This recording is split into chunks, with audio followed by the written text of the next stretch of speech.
बेवा औरत national bank Khanewal में अपने बाप और मां के पेंशन रिकॉर्ड के लिए अरसा 2 माह से दरबदर। जोया न्यूज़ नेटवर्क प्लस के खानेवाल से नुमाइंदे मोहम्मद अशरफ जोया की रिपोर्ट के मुताबिक मास्टर अब्दुल हक, जो कि स्कूल टीचर थे, उनकी वफ़ात के बाद उनकी बीवी पेंशन लेती रही। बेवा की वफ़ात के बाद उनकी बेवा बेटी ने अकाउंट ऑफिस मुल्तान में केस दायर किया। अकाउंट ऑफिस ने बैंक अकाउंट वेरिफिकेशन के लिए नेशनल बैंक खानेवाल के नाम लेटर लिखा।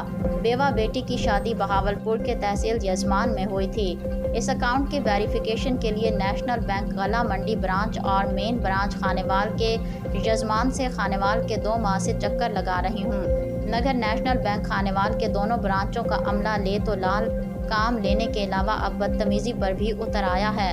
बेवा गरीब औरत ने मीडिया के विसातत से अपील करते हुए वज़ीर आज़म शहबाज शरीफ सरबराह नेशनल बैंक पाकिस्तान से अपील की है कि मेरा वालिद और वालदा अरसा 15 साल नेशनल बैंक खानेवाल के अकाउंट से पेंशन लेते रहे, जिसके रिकॉर्ड की वेरिफिकेशन को वेरीफाइड करवाने के लिए बेवा औरत यजमान से खानेवाल तक बस किरायों की मद में हज़ारों रुपए खर्च कर चुकी है। बेवा औरत ने रोते हुए कहा कि अल्लाह के वास्ते मुझ गरीब बेवा औरत पर तरस और रहम किया जाए।